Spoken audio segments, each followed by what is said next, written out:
समीचीन विकल्पों का सम्यक समाधान। सुनिए परम पूज्य श्रमण श्री सुप्रभ सागर जी महाराज के मुखारबिंद से YouTube चैनल सुप्रभ उवाच पर शुभाशीष परम पूज्य श्रमणाचार्य 108 श्री विशुद्ध सागर जी महाराज। सानिध्य श्रमण सुप्रभ सागर जी महाराज, श्रमण प्रणत सागर जी महाराज। पुण्य आर्जक श्रीमती मधुबाला सुरेश चंद जी पाटोदी, बेटी दामाद श्रीमती विनीता अर्पित जी पहाड़िया मंडीदीप, बेटे बहू मोहित अंकिता पाटोदी, रोहित मुस्कान पाटोदी, अभी नैवेद्य जीने भव्य एवं समस्त पाटोदी परिवार। जैन बर्तन भंडार छिंदवाड़ा। ओम नमः सिद्धेभ्य। नमो नमः सत्हितंकराय वीराय भव्याम्बुजभास्कराय अनंतलोकाय सुरार्चिताय देवादिदेवाय नमो जिनाय देवादिदेवाय नमो जिनाय। पंच परमेष्टि भगवान की परम पूज्य आचार्य भगवंत गुरुवर विशुद्ध सागर जी मुनि महाराज की परम पूज्य मुनि श्री सुप्रभ सागर जी महाराज की 3,9 करोड़ महामुनि राजों की समीचीन विकल्पों का सम्यक समाधान, सम्यक ज्ञान की वह अनूठी विधा जिसके माध्यम से हम सभी उन विकल्पों का सम्यक रूप से समाधान आगम के परिप्रेक्ष्य में अपने निर्ग्रंथ गुरु से प्राप्त करते हैं। जो विकल्प हमारे मन में बहुत समय से चल रहे होते हैं, क्योंकि संसारी जीवों के मन में विकल्प उत्पन्न होना स्वाभाविक है। वह उनका समाधान भी खोजने का पुरुषार्थ करता है, लेकिन जब पुण्य का योग होता है तभी हमें ऐसे सम्यक समाधान रूट जैसी अनूठी विधा प्राप्त होती है। तो आप भी उस सम्यक समाधान से जुड़ने का प्रयास करें और अपना समीचीन विकल्प भेजते हुए परम पूज्य मुनीषी से आगम के परिप्रेक्ष्य में सम्यक समाधान प्राप्त करें। प्रारंभ करते हैं आज का सम्यक समाधान। और आज के पहले विकल्प के लिए मढ़ौरा उत्तर प्रदेश से अनुराग जैन महाराज के चरणों में बारंबार नमोस्तु करते हुए कह रहे हैं कि महाराज जी, ऐसे कौन से कर्म होते हैं जिसमें एक ही परिवार के 2 भाई हैं। एक तो धर्म कर्म से जुड़ा रहता है, मंदिर जाता है, और दूसरे को मंदिर आदि से कोई लेना देना भी नहीं होता है। तो क्या इसमें माँ बाप के भी कर्म का फल है? हमारे समीचीन विकल्प का सम्यक समाधान करने की अनुकंपा करें। नमोस्तु महाराज जी, नमोस्तु। ओम नमः सिद्धम। परम पूज्य आचार्य भगवान गुरुवर विशुद्ध सागर जी महाराज जी की, परम पूज्य मुनि श्री सुप्रभ सागर जी महाराज जी की। इस सत्यवाद को हर व्यक्ति को स्वीकार करना होगा कि उसके परिवार में जैसे व्यक्तियों का उन्हें संयोग समागम प्राप्त होता है, चाहे माता पिता हो, चाहे पुत्र संतान हो, भाई बहन क्यों ना, जो जैसा संयोग बना है नियम से उसके पीछे कहीं न कहीं पूर्व कर्मों का नियोग अवश्य ही हुआ करता। बिना कर्मों के नियोग से माता पिता पिता पुत्र आदि जो ये संबंध है ये नहीं बना कर। जैसे किसी घर परिवार में माता पिता बहुत धर्मात्मा है, संतान धर्मात्मा नहीं है, या कोई एक भाई बहुत धर्मात्मा है, दूसरा भाई धर्म को मानता ही नहीं है।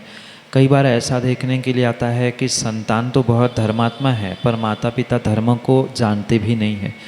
तो ये पूर्ण रूप से उनका परस्पर में पूर्व जन्म के कर्म के नियोग से होने वाला ही संयोग है। जो स्वयं धर्मात्मा होते हुए अगर परिवार में अन्य कोई उसे उस प्रकार धर्मात्मा नहीं मिलते तो ये पक्का है कि नियम से वहाँ उसके पाप कर्म का फल उसे अवश्य ही प्राप्त हो रहा है। क्योंकि एक परिवार में अगर 4 सदस्य माना कि है तो चारों सदस्य एक ट्यून पे मतलब एक प्रकार से धर्म मार्ग पर चल रहे हैं तो स्वाभाविक रूप से है कि वहाँ अपने आप बैलेंस बना रहेगा। पर पत्नी चाहती है धर्म कार्य करे और पति कहीं और कार्यों में उलझा है तो वहाँ बैलेंस नहीं बन सकता, परस्पर में परिवार की ट्यूनिंग नहीं हो सकती। ये कहीं ना कहीं पाप कर्म के उदय से ही होता है। और इसलिए ध्यान रखें कि जो भाई विशेष धर्म करता है वह तो तीव्र पुण्य कर्म के उदय से आने वाले समय के लिए पुण्य कमा रहा है। पर जो धर्म मतलब जैन कुल को प्राप्त करने के बाद, जैन धर्म को प्राप्त करने के बाद भी अगर किसी प्रकार से धर्म को नहीं मानता, सच्चे देवशास्त्र गुरु के समीप नहीं पहुंचता है तो ये पक्का है उसका तो पाप कर्म का उदय है ही। पर जिस माता पिता ने उन्हें जन्म दिया है कहीं न कहीं उनका भी पाप कर्म का उदय है, जिस कारण से वे उसको समझा नहीं पा रहे हैं, संस्कार नहीं दे पा रहे हैं, उसको धर्म मार्ग पर जोड़ नहीं पा रहे हैं। इसलिए ये सत्यता पूर्ण रूप से स्वीकार करनी ही होगी। नियम से माता पिता का भी कुछ अंशों में वहाँ पर पाप कर्म का तीव्र उदय चल रहा है, जिस कारण से उनके परिवार में, उनके घर में ऐसी संतानम जन्म लेने वाली होती है। वह परस्पर भाई का भी ऐसा नियोग है जो पुण्यात्मा है, आने वाले समय के लिए पुण्य प्राप्त कर रहा है। वह पुण्य कार्य करते हुए अपने जीवन को बदलने का धर्म कार्य से जुड़ते हुए प्रयास करता है, और जिसका पाप कर्म उदय में आ रहा है वह धर्म कार्य में जुड़ता ही नहीं है, साथ में परिवारजनों को भी जाने आने से रोक टोक करता है। यही आपके लिए सम्यक समझ। श्री कृष्ण गंगवाल, सादतगंज, लखनऊ, उत्तर प्रदेश से अगले समीचीन विकल्प। गुरुदेव नमोस्तु नमोस्तु नमोस्तु। हमारा कहना यह है कि जैसे वर्तमान में 24 तीर्थंकर होते हैं तो आगे भविष्य में 24 तीर्थंकर होंगे और भूतकाल में पहले भी हो चुके हैं। तो इनका कार्यकाल मतलब कितने काल तक रहते हैं, वो अगला कब चालू होगा और पिछला जो है कब ख़त्म होगा, ये कैसे पता चलेगा? नमस्ते। ये तो आप बहुत अच्छे से जानते होंगे कि पहला, दूसरा, तीसरा, चौथा, पांचवा और छठा ऐसे 6 काल कहे जाते हैं। उसमें भी अवसर्पणी और उत्सर्पणी 2 प्रकार से इस काल की गणना होती है। मतलब 1, 2, 3, 4, 5, 6 इस क्रम से जो काल चलता है वह अवसर्पणी, और 6, 5, 4, 3, 2, 1 ऐसे उल्टी ऑर्डर में जो चलता है उसे उत्सर्पणी काल कहा जाता है। इन दोनों कालों की अपेक्षा से जब चौथा काल आता है वहाँ तीर्थंकर भगवानों का जन्म, मोक्ष आदि कल्याणक हुआ करते, और उनका अगले काल का मतलब चौथा काल आने तक उनका शासन काल कहलाया जाता है। जैसे वर्तमान के 24 तीर्थंकर है, ये आज जो 5वां काल चल रहा है उसके पूर्व जो चौथा काल हो चुका, उस चौथे काल में उन तीर्थंकर भगवंतों का जन्म, ज्ञान आदि आदि कल्याणक होकर वह अगले चौथा काल मतलब अब जो पुनः उत्सर्पणी काल आएगा, 6वां, 5वां और चौथा, तब पुनः चौथे काल में वे तीर्थंकर होंगे। तब तक यही 24 तीर्थंकर वर्तमान 24 के रूप में पूजे जाएंगे। उसके पूर्व में मतलब तीसरे काल तक जो काल था वहाँ तक भूत के जो तीर्थंकरों के 24 नाम हम पढ़ते हैं उनका विशेष रूप से शासन काल स्वीकार किया जाता है। उसके अलावा जो भविष्य में आने वाले हैं वह ये महावीर भगवान का जो शासन काल है ये वर्तमान 24 की अपेक्षा से कहा गया, और उनका अगले 24 तक मतलब अगला चौथा काल जब आएगा तो ये 5वां काल, फिर छठा काल, फिर छठा काल, फिर 5वां काल और फिर चौथा काल जब आएगा तब चौथे काल में वह अगले 24 तीर्थंकर होंगे जो कि हम भविष्य के तीर्थंकर के रूप में स्वीकार करते हैं। इस प्रकार से ये तीर्थंकरों की काल गणना, उनका काल का विभाजन स्वीकार किया जाता है, जो कि आपके लिए सम्यक समाधान से। सादतगंज, लखनऊ, उत्तर प्रदेश से रेखा जैन, अगले समीचीन विकल्प। गुरुवर के चरणों में त्रिवार नमोस्तु नमोस्तु नमोस्तु। महाराज श्री, जब मुनिराज आहार के लिए निकलते हैं तो जो उनकी विधि होती है वो किस आधार पे होती है?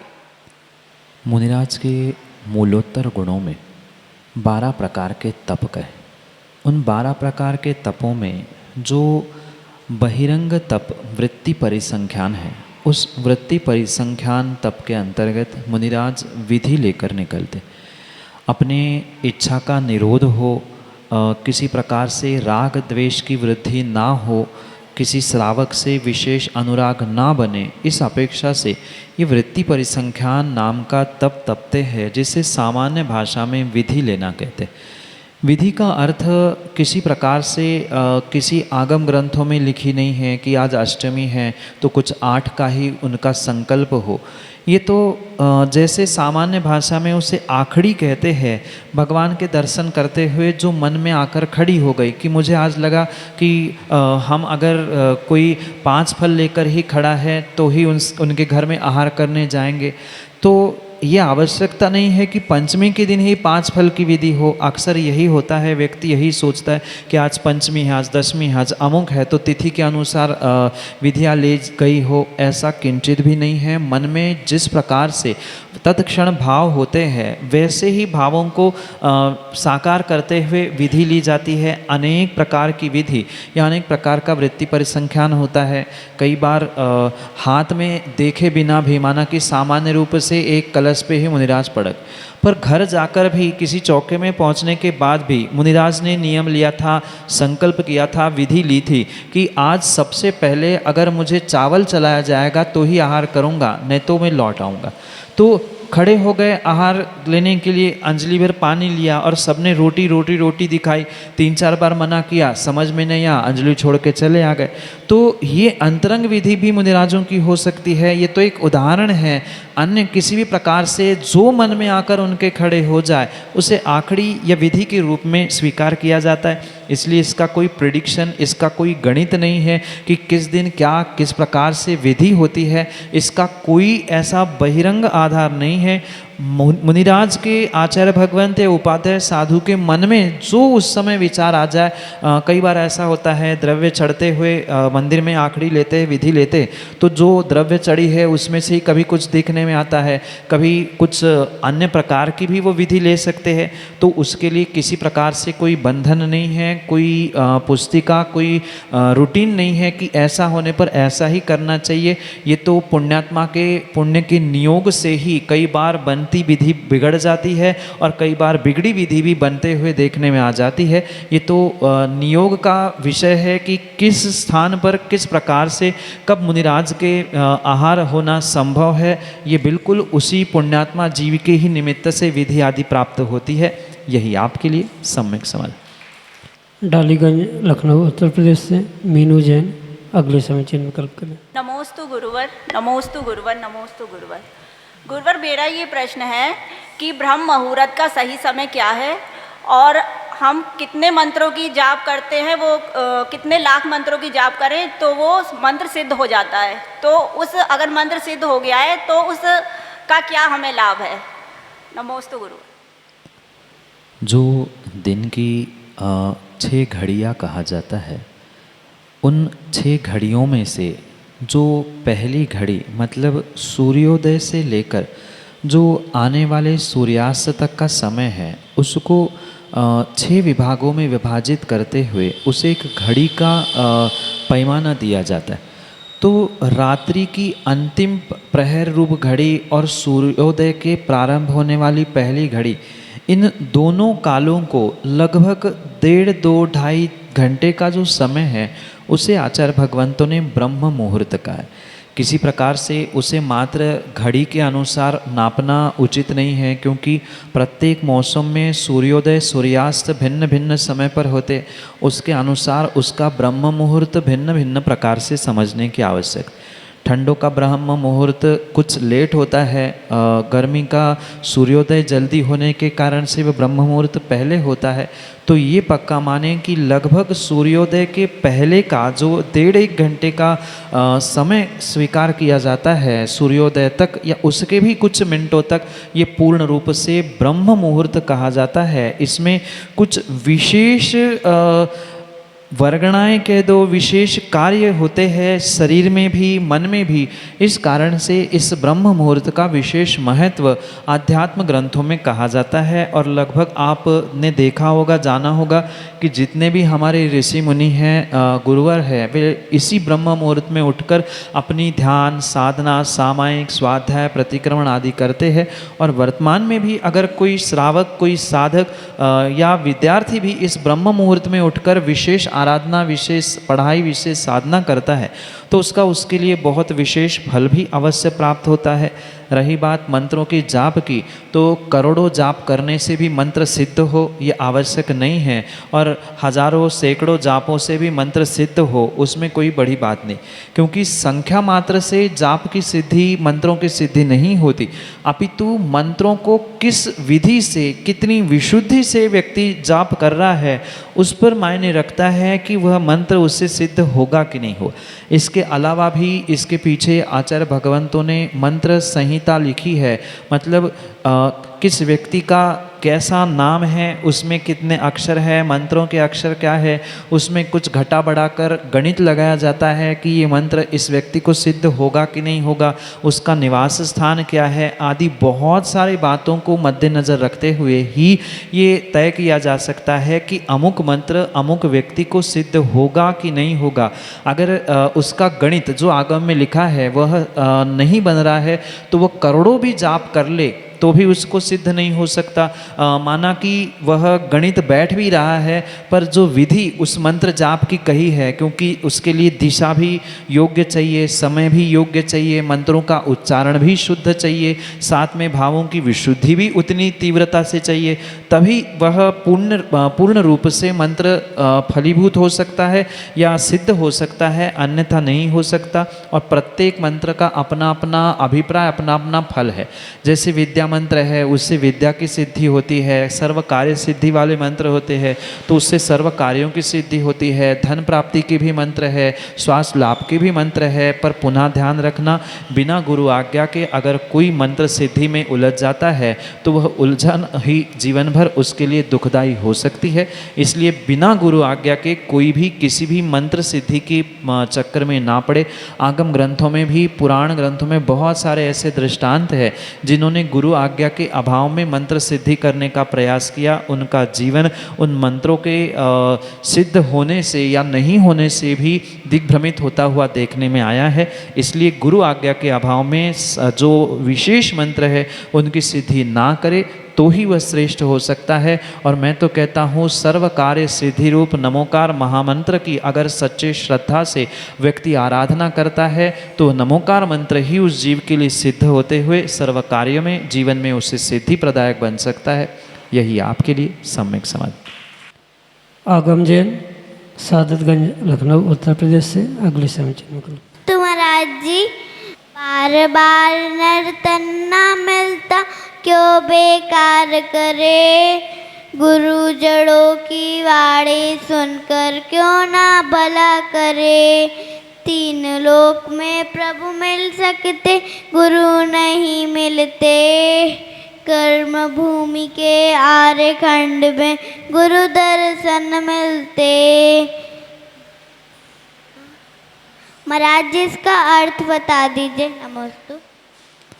बेटा, ये जो तुम मनुष्य बने हो उसे नर तन कहा जाता है, और सभी गतियों में श्रेष्ठ बहुत दुर्लभता से मिलने वाला अगर कोई तन है, शरीर है, पर्याय है तो उसका नाम है ये नर्तन मनुष्य पर्याय। यहाँ यही समझाने का प्रयास किया है कि बहुत दुर्लभता से ये मनुष्य पर्याय मिली है, जैन कुल मिला है, तो उसे क्यों व्यर्थ में बेकार कर रहे हैं। अनावश्यक राग द्वेष कषाय आदि के कारण से उसे बेकार ना करें, क्योंकि गुरुजन आपको उपदेश दे रहे हैं, समझा रहे हैं, तो उनकी वाणी सुनकर आप क्यों नहीं अपना भला करना चाहते। ये जो गुरु है, निर्ग्रंथ मुनिराज है, आप तीन लोक में कहीं भी घूम लेना, चाहे स्वर्गों में पहुँचो, नरकों में चले जाना या अन्यत्र कहीं भी भ्रमण कर लेना, पर मात्र और मात्र तीन लोक में जो ये 2.5 द्वीप का स्थान है और 2.5 द्वीप में भी जो 15 कर्म भूमियाँ कही जाती है, उन कर्म भूमियों में ही मात्र गुरुओं के दर्शन होते हैं। और उस कर्म भूमि में भी जो विशेष आर्य खंड कहा जाता है, जहाँ आर्य लोग रहते हैं, विशेष मनुष्य रहते हैं, उन्हीं स्थानों में निर्ग्रंथ गुरुओं का गमनागमन होता है। इसलिए उनकी बात मानते हुए अपने शरीर जो ये मनुष्य पर्याय रूपी आपको मिला है, उसका कल्याण करने के लिए निर्ग्रंथ मुनि दीक्षा धारण करते हुए अपना आत्मा का कल्याण करे, गुरु का उपदेश समझे। क्योंकि इस ढाई द्वीप के कर्म भूमि के आर्य खंड के अलावा अन्य कहीं भी गुरु के दर्शन होते नहीं हैं, गुरु का उपदेश प्राप्त नहीं होता। इसलिए दुर्लभ मनुष्य पर्याय बेकार ना करते हुए उसका सदुपयोग करे। यही आपके लिए सम्यक समय। रूविजन डालीगंज लखनऊ उत्तर प्रदेश से अगले समय चिन्ह को।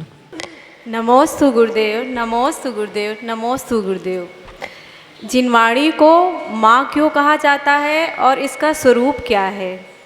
माँ शब्द में जो आत्मीयता है, शायद ब्रह्मांड के अन्य किसी भी शब्द में नहीं। जब कोई व्यक्ति किसी को माँ कह के पुकारता है, भले वह उसकी माँ हो अथवा ना हो, अपने आप एक आत्मीयता, अपने आप एक ममता और सहज रूप से प्रेम झलकने लगता है। और इसी उद्देश्य, इसी अभिप्राय से जो ये जिनवाणी है, उसे आचार्यों ने माँ कहा है। जैसे गाय के 4 थन होते हैं, ऐसे इस जिनवाणी के भी 4 थन रूपी 4 अनुयोग कहे जाते, प्रथमान योग, करणान योग, चरणान योग और द्रव्यान योग। और इसी मुख्य अभिप्राय से आत्मीयता जुड़े और एक प्रेम, वात्सल्य, ममता जो माँ हमें देती है, ऐसा ही प्रेम, वात्सल्य, ममता इस जिनवाणी से हमें प्राप्त हो, इसलिए इसको माँ कहा है। पर किसी भी प्रकार से ये जिनवाणी कोई स्त्रीलिंग में प्राप्त होने वाली वस्तु नहीं है, ये मात्र माँ की उपमा है। आज वर्तमान में जो उसे एक स्त्री का आकार देते हुए सरस्वती की मूर्ति आदि स्थापन करते हुए उसे माँ कहा जा रहा है, आगम में किसी प्रकार से इस प्रकार की आकृति, इस प्रकार की संरचना बिल्कुल भी नहीं है। पुनः ध्यान दे, ये मात्र एक उपमा है। जैसे जो माँ कहती है, वह समझदार प्रिय बालक उस माँ की बात को स्वीकार करता है। इसलिए जिनवाणी को भी माँ कहा है कि आप भी सभी उस माँ को, उसे समान उस जिनवाणी को मानते हुए जिनवाणी की हर एक बात स्वीकार करें, उसे आत्मसात करें, उसे ग्रहण करें, उसे जीवन में उतारने का प्रयास करें। इसी मुख्य अभिप्राय से जिनवाणी को माँ कहा है। 4 अनुयोग, 12 अंग, वह 11 अंग, 12वें अंग के 14 पूर्व आदि बहुत सारा विस्तार से इस जिनवाणी माँ का स्वरूप है। पर सामान्य रूप से 4 अनुयोग, 12 अंगों में ये विभाजित जिनवाणी माँ को हमें स्वीकार करना होगा।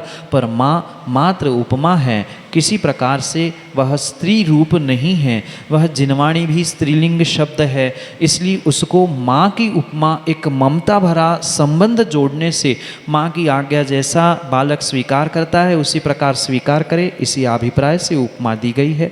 यही आपके लिए सम्यक समय। रानी जैन सादतगंज लखनऊ उत्तर प्रदेश से अगले समय चिन्ह को। में मेरा त्रिकाल बार नमोस्तु नमोस्तु नमोस्तु। मेरा प्रश्न ये, कृष्णागर की धूप जलाकर अग्नि बीज जलाए हैं, तो कृष्णागर का क्या तात्पर्य है?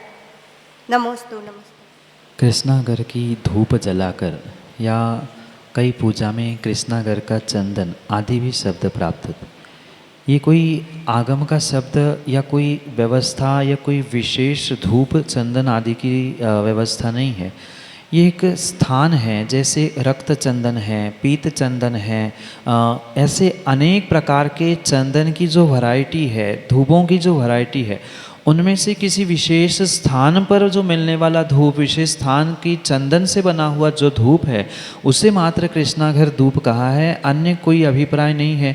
हाँ, उसको अगर कोई अन्य उपमा देकर कवि ने कहा है कि जो कृष्ण यानी जो डार्क या काली माँ जिसमें है, ऐसे कृष्णा घर की मतलब हमारे भीतर की जो कृष्णा है, तृष्णा घर है, उसे नष्ट करने के लिए तृष्णा घर की धूप हम चढ़ा रहे हैं, जिससे हमारे भीतर की दुर्गंध, हमारे भीतर की जो गंदगी है वो नष्ट हो जाए। ये उपमा अलंकार हो सकता है। पर जैसे अनेक प्रकार के चंदन, अनेक प्रकार के धूप वर्तमान में भी मिलते, भूत में भी मिलते थे, दशांग धूप आज मिलता है, पंचांग धूप मिलता है, तो ये धूप की वैरायटी कह दे या चंदन की वैरायटी से बना हुआ धूप कह दे, इसी कारण से ये विशेष शब्द प्राप्त हुआ है कवि का। और उसके पीछे उपमा रूपी अलंकार अभिप्राय भिन्न हो सकता है, पर ये स्थान विशेष उस वस्तु विशेष के नाम से ही वह पूजा में लिया गया शब्द है, अन्य विशेष कोई उसका अभिप्राय नहीं है। यही आपके लिए सम्यक समझ। समीचीन विकल्पों का सम्यक समाधान सुनिए परम पूज्य श्रमण श्री सुप्रभ सागर जी महाराज के मुखारविंद से। YouTube चैनल सुप्रभ उवाच पर शुभाशीष परम पूज्य श्रमणाचार्य 108 श्री विशुद्ध सागर जी महाराज। सानिध्य श्रमण सुप्रभ सागर जी महाराज, श्रमण प्रणत सागर जी महाराज। पुण्य आर्जक श्रीमती मधुबाला सुरेश चंद जी पाटोदी, बेटी दामाद श्रीमती विनीता अर्पित जी पहाड़िया मंडीदीप, बेटे बहू मोहित अंकिता पाटोदी, रोहित मुस्कान पाटोदी, अभी नैवेद्य जीने भव्य एवं समस्त पाटोदी परिवार, जैन बर्तन भंडार छिंदवाड़ा।